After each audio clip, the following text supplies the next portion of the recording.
तर जोर कामाला बोलत असाल तर जलपूजन करून नवीन कामाचे भूमिपूजन करावं या माध्यमातून विनंती करतो।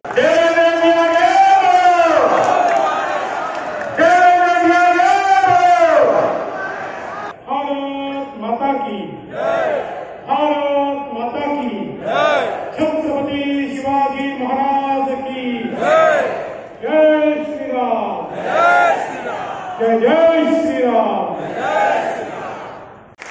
मला अतिशय आनंद आहे